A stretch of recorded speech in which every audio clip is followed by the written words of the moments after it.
Hi, this is Rob Anspach, and I'm with John Spangler. Today we're going to talk about domains and your website and how to give it more of a web success presence, if that's a term. And we're going to talk about, what was that terminology, that EMD, EMT? EMD, not to be confused with the explosive devices or anything like that. EMD actually stands for Exact Match Domain. And if you're a local company or business, you're going to really enjoy this topic because that will allow you to start rising up in the search engines so people can find you. And what's the purpose of EMD? Well, the search engines, more specifically the 800-pound gorillas, Google, what they'll do is they'll look for an exact match domain. So if you have your city, let's say, San Diego Plumbers, and you have a domain called sandiegoplumbers.com, the idea is that you will rank higher for that specific keyword search than another website, so you can get some juice on the search engine so people can find you, really, ultimately. So if my domain was Bubba's Pipe Fix, people might not be able to find me in San Diego versus plumbersinsandiego.com. Yes. Okay. That's correct. I mean, if you are Bubba's Plumbing or whatever, it would behoove you to be able to pick up another domain, and if you are, let's say, in Kansas City. So if you had kansascityplumbers.com and your actual name of the business is Bubba's Carpet Cleaning or whatever it might be, if you had Kansas City Carpet Cleaning, so then you would expect to actually allow more of a ranking in the search engine, specifically on Google, because of the exact match domain. Okay.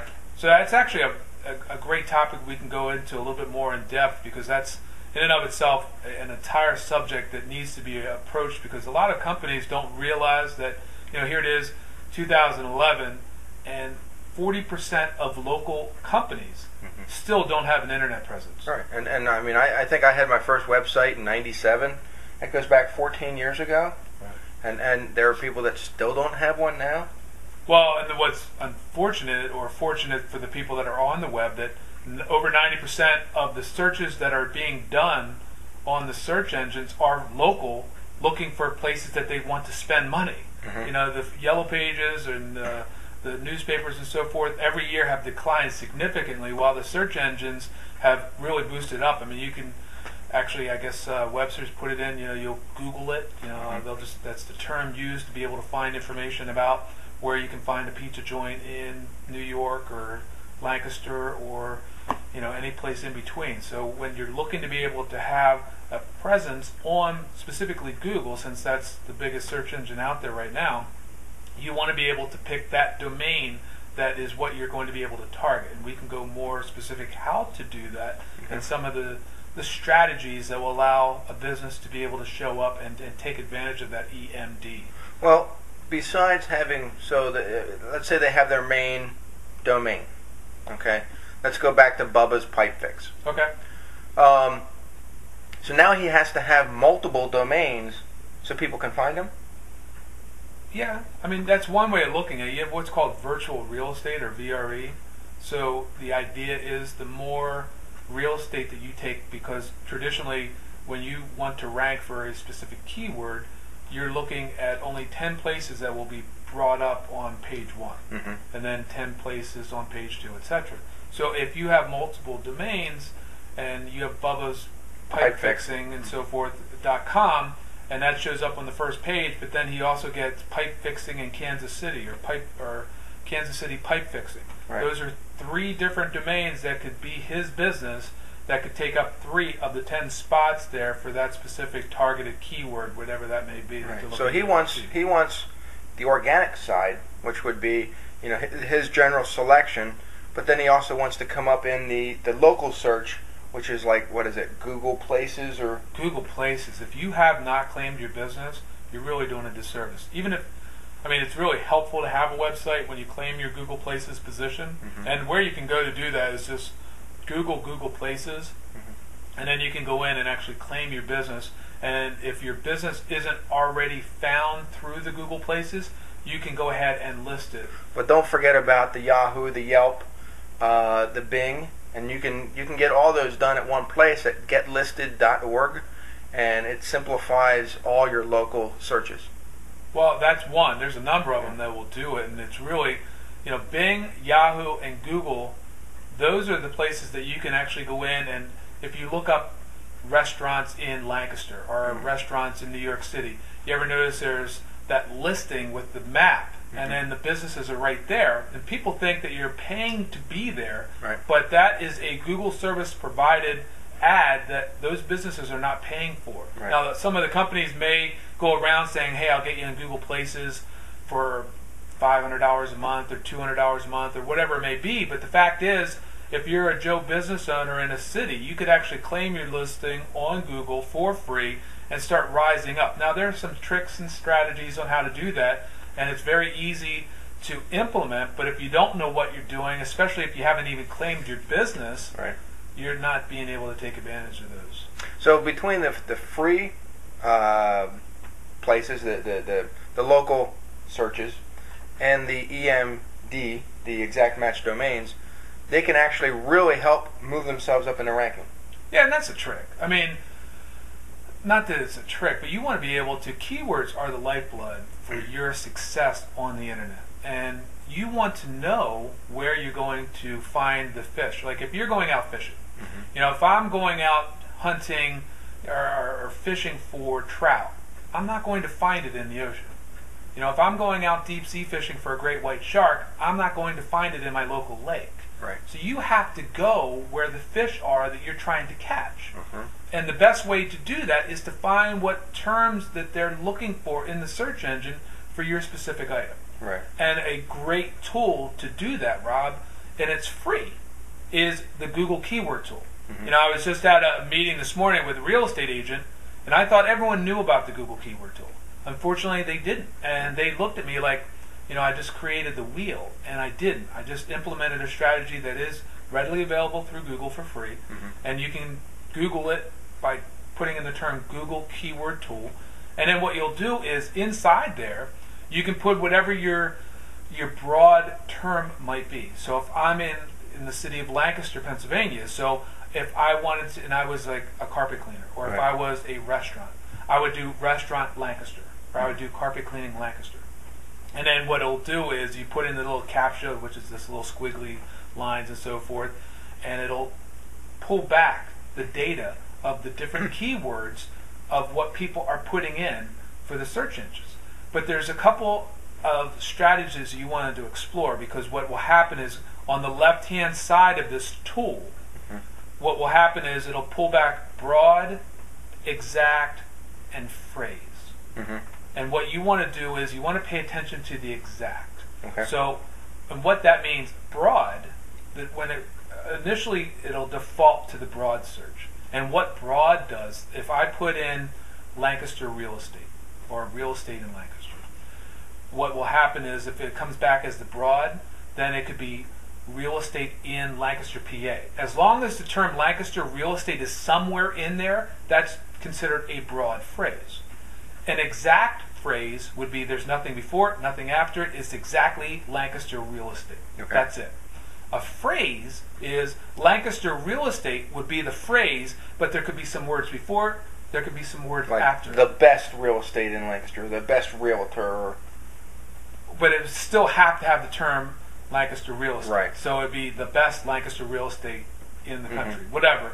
But that's how it works. And you want to pay attention to the exact match, so that you'll know if somebody puts in Lancaster Realtors or Lancaster Carpet Cleaning or Kansas City Restaurants, you'll know that that is the exact search volume for that specific keyword, and it'll pull it back up so that you can know what keywords that you want to target for your specific business. So if you have a car detailing, or if you're an attorney, or if you're a dentist, you would want to go dentist, Greensboro, North Carolina, or divorce attorney in Birmingham. Whatever it may be, you could then target that and then see how many searches are done for that specific phrase or that specific keyword, and it might be only 300. And you might think, well, that's not a lot of searches. But that's a specific search for the exact item that you're proposing to offer. Whereas if you're just advertising on TV or in the newspaper, you're throwing mustard seeds in the hopes and the idea of finding someone that may have what you're looking to be able to sell at that exact moment when they're reading it and then writing it down and all that. Right. Whereas if they're on the search engines, they're actively looking for whatever it is. If you're looking for real estate in Lancaster or carpet cleaning in Montgomery, whatever it might be, then you're presenting yourself and having an opportunity of them doing business with you over someone else. Now I notice a lot of gurus like to talk about swiping the keywords off of their competitors' sites, and that's all fine and good, but what happens when those keywords aren't specific, when they're just a bunch of jumble, they're not exact? Well, what's really great is, and I don't want to throw a big term at you, but you can reverse engineer your competition. Wicked way of being able to kind of leapfrog your competition. So what I could do is, what I like to initially do when I'm working with a client is, if they are, let's say, a car detailer in Harrisburg, or they are a carpet cleaning in Philadelphia, or whatever it may be, what I'll do is I'll put that term in. I'll do the Google keyword term search to be able to find out how many exact searches there are. Then what we'll do is we'll go into Google itself, put the term in there, and find out who's number 1, number 2, number 3, number 4, etc. And what's really wicked about the Google keyword tool is, not only can you put in a term or keywords, you can also put in the website of a company. Okay. So it could be www.yourcompetitor.com. Instead of putting some keywords in there, you can put in yourcompetitor.com or whatever your number 1, 2, 3, and it will extract all the keywords that your competitor is trying to rank for. So maybe they might have some terms that you hadn't even thought of that they're trying to rank for.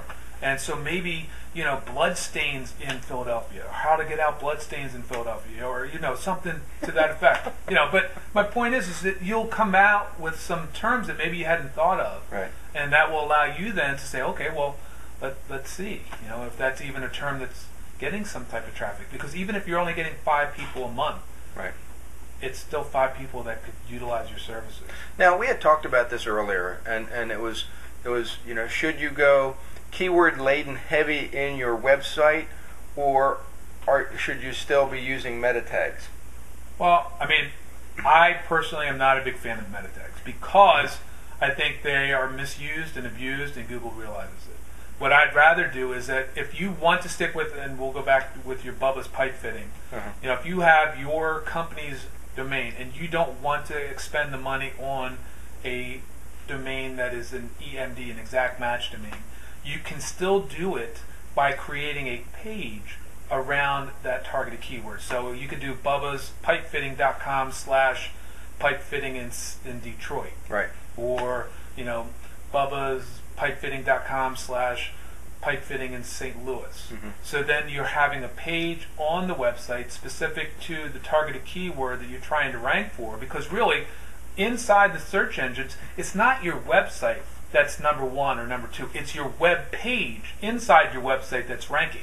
It's not your actual website. It's your keywords. It's actually your page of your website. That's all that's ranking. It's not your actual website. Folks think that it's their website that's ranking. It's not. It's the page of their website that's ranking. Yeah, because I've noticed that some people will have page 3 ranked ahead of page 1. Now, what I've noticed, and it may be just sloppy webmastery, but up at the top it'll say home page, or it'll say page 3. It doesn't give a description or a title to the page. Well, title tag is very important. That tells the search engines exactly what the page is about. So you would want to be able to have that title tag. And if you don't know what the title tag is, if you're ever in your Internet Explorer or Mozilla or Chrome or anything else, at the top, you'll notice whenever you land on the page, it will tell you the title of the page. And there you want to, if you're looking for an exact match domain, to have the title of the page be the keyword that you're trying to rank for that specific search. So if you had, used gym equipment, and you wanted to rank for used gym equipment, so then in the title tag you'd have used gym equipment. Well, I'm amazed that when I do a search on something, very few people have their phone number in their description. Have your phone number listed, because if they don't want to go to your website but they see your phone number, they're going to call you.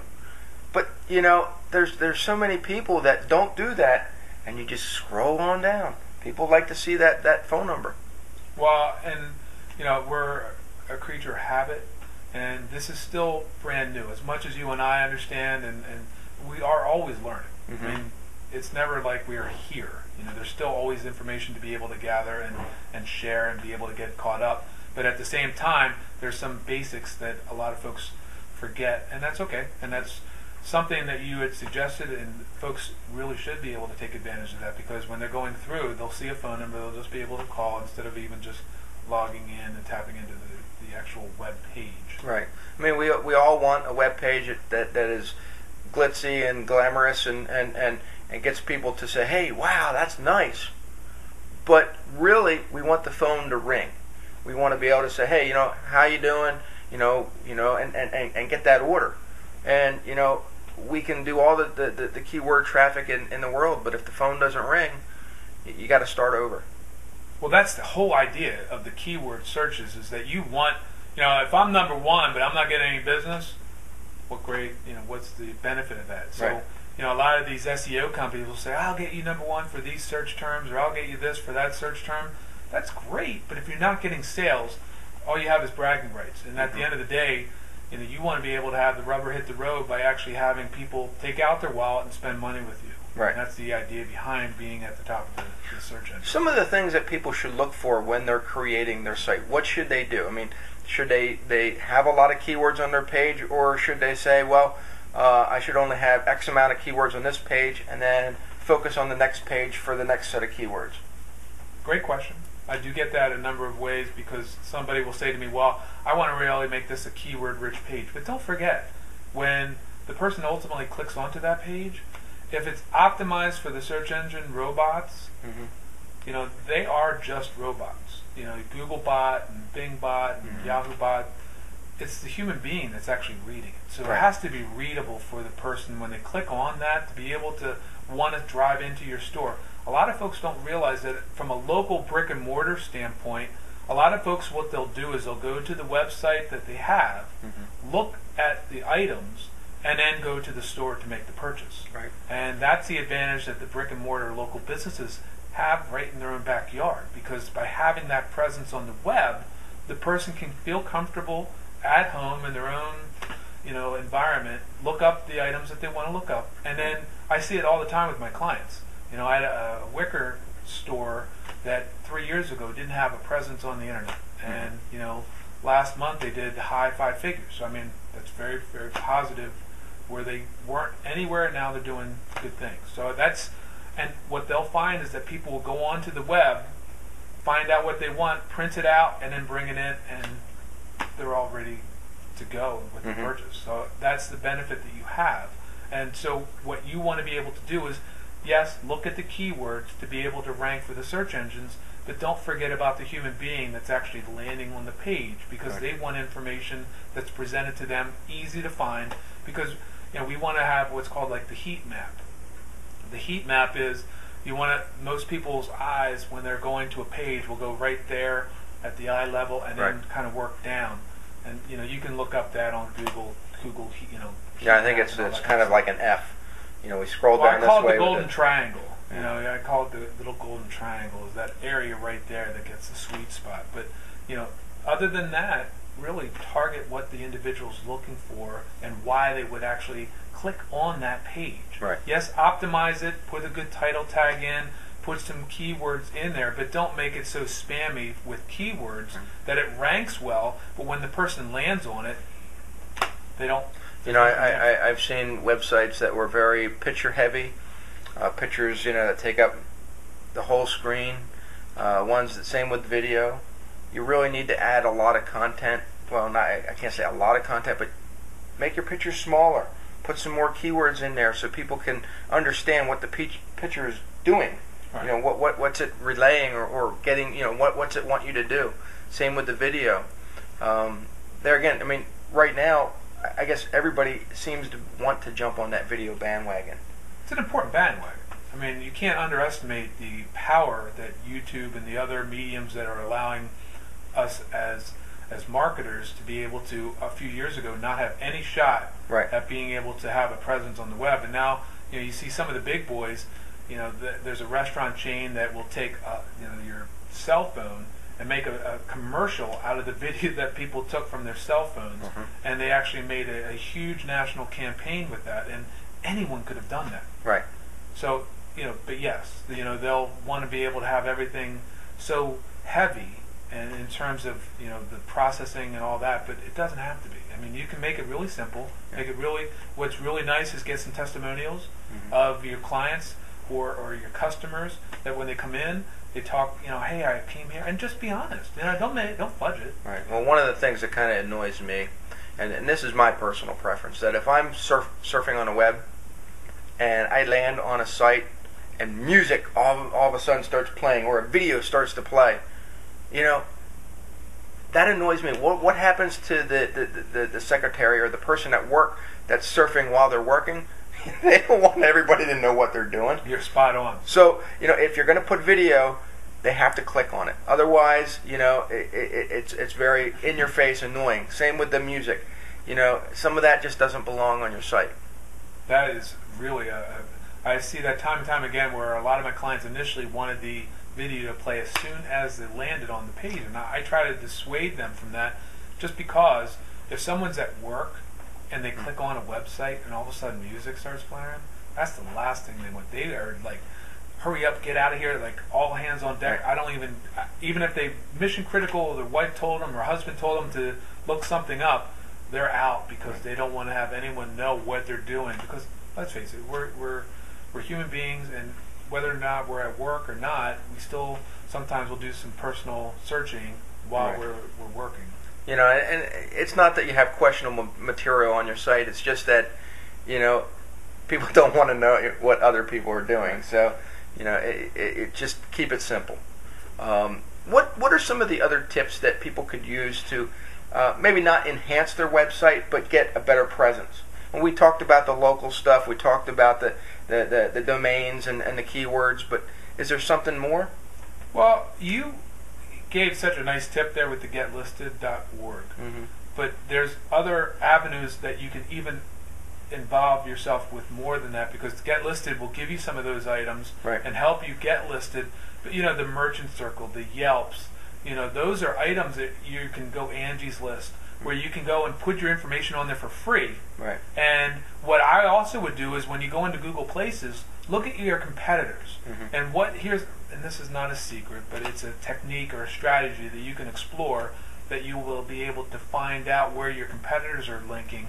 So what you can do is, if you go in restaurants in York, Kansas City Plumbers, whenever those businesses show up that are in the listings, click on the reviews. And when you click on the reviews, those reviews are pulled all from the internet, all over the place. So what you can do is find out where they're getting reviews from. And if it's a free, like a Merchant Circle or a Yelp or something like that, then you can go in and see if you already have claimed your business in there as well. And if you haven't, claim it, man. I mean, really. And if you haven't claimed your Google Places, what's really nice about the Google Places, in addition to showing up there, you can also put coupons. And here's another strategy that you can use is you can get, if you have a Gmail account, a Google phone number. Okay. Yeah. And what's really cool about that Google phone number, and that's free, is it can transcribe and go right to your email all of the calls. Right. So what you can do is you can put that Google phone number on your website or on your Yelp page. My suggestion would be get a different phone number for each of the different websites, so that you can track what website's getting you the best traffic. Right. So if 215-555-1212, whatever that Google number is for Philadelphia, or that Google number is for San Diego, or whatever, it came from Merchant Circle, it came from Google Places, it came from, and it'll transcribe.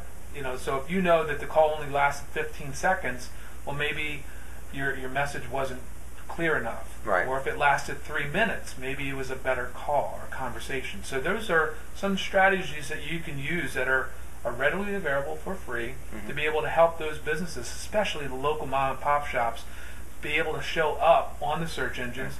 so that they can be able to take advantage of some of those mediums that are available, that if they haven't claimed it, they really should, because they are searched and they are used. Yellow Pages, Super Pages, all of those places are free. Now they're going to try and sell you or upgrade you, but you don't have to upgrade. You do not have to, buy anything. You can just go ahead and put your information on there, claim your business, and then move on. They're going to try and make it seem like you have to pay for something, but you do not. Like I will have a little list whenever I meet with somebody. I'll tell them, these are 30 or 40 different places that you need to go and actually list your business for free. That if you haven't already done so, in addition to getlisted.org, there's another 30 plus businesses that you can go to for free and have your company listed that will be local searches for these businesses. And the nice thing about Google is once you go through their local places, is that what it's called? Google Places. Google Places, is that you'll end up being on top of their search. Yes. Most times if they type in, I guess keywords, like say plumbers in Lancaster, PA. If you're in that that geosynchronous area, it should show up. Pretty much on that first page. And what's really crazy is some of the times, let's go back to that exact match domain. I had a client that we went ahead and bought an exact match domain and for a keyword that they wanted to rank for. So that keyword happened to be available, and within 2 days they're now number 4 in the entire world for that keyword in only 2 days. Wow. So that gives you some idea behind being able to get an exact match domain to show up on the search engines for predetermined keywords that we found. And what I did was we went back through, and tracking is a big component. What we used was AW Stats. You can use Google Analytics, you can use anything that you want. But we went back through an entire year and found what happened to be one of the top keywords that people found them on the search engines. So then I went into a place called instantdomainsearch.com. And what it does is it'll tell you whether or not that keyword is available as a .com, .org, .net, .info, .biz. Does it really matter? What? Does it really matter which one you use? .com, .org, .net, .info? I would only use .com, .net, or .org. Okay. Those three, if they aren't available in any other way, I would not, me personally, pick them up. Because .com, .net, and .org would be the ones that will allow you to show up on the search engines for that exact match domain. And then here what I did was over the year's time, we found the keyword that they wanted to be able to rank for was available as a .com. So I bought the .com, and 2 days later, I did a couple things, pinged it and so forth, and put the site up, just a simple WordPress site, and put a little bit of content in it, put a couple pictures in, and went ahead and pinged the site, and then next thing you know, 2 days later, it's already showing up on the search engines. And all pinging is, and you can look it up on the search engines, is just a way of saying, hey, search engines, I put information up on the internet. Will you please come and take a look at it? Right. And they'll scroll it and they'll send their little search engine robots coming out to your website and say, oh, okay, cool. I see what this is about. And let me categorize where this should be in our search engine. Oh, okay, well, this is the keywords that we think you're trying to rank for, so we're going to have you show up on the search engines for these keywords that we think you should be showing up for. So if I optimize my keywords, have multiple domains, I could potentially have the number 1, 2, 3, 4, 5 spots when people are searching for me. Well, as of right now, for instance, that one instance that I shared with you, we have 4 of the top 10 spots. And that's what you want. Right. Because that way people don't have a choice. They have to choose you. Right. If they only scroll to that first page. Right. And the majority, I would say 90+%. If you're not on that top page, forget it. They're not searching for you. And that's really the breakdown, is that, let's say 1,000 searches a month are the exact searches. Typically, 40% of the traffic goes to the number 1 site, 28% goes to the number 2 site, then 13, then 4, then it just goes all the way down. Diminishing returns. Correct. Yeah. So it's good stuff. Yeah. So what would you recommend someone starting out, or even if they have a website, and I know we reviewed a lot of this, but what are some of the steps they need to take right now? Well, number 1 is go into Google, check out how many searches are being done for keywords that you want to be able to rank for. Number 2 is check up your competition that is already ranking for the keywords that you want to rank for. Right. And then take those keywords and use the Google Keyword Tool and find out what other keywords they want to be able to rank for. And then optimize the website and find out if those keywords are available that you can buy. And then put up a site based on those keywords. And then that way the business will be able to take advantage of that exact match domain to show up on the search engines. And then if all that, I would go out and find some of the other free resources that I was mentioning to you, Yellow Pages, Super Pages, Merchant Circle, Yelp, all that, getlisted.org, and start taking advantage of the free mediums that are available to you. Sounds like a lot of time. I mean, what time frame do people have? I mean, an hour a day? Sit down and sit for 24 hours until you get it done, or what?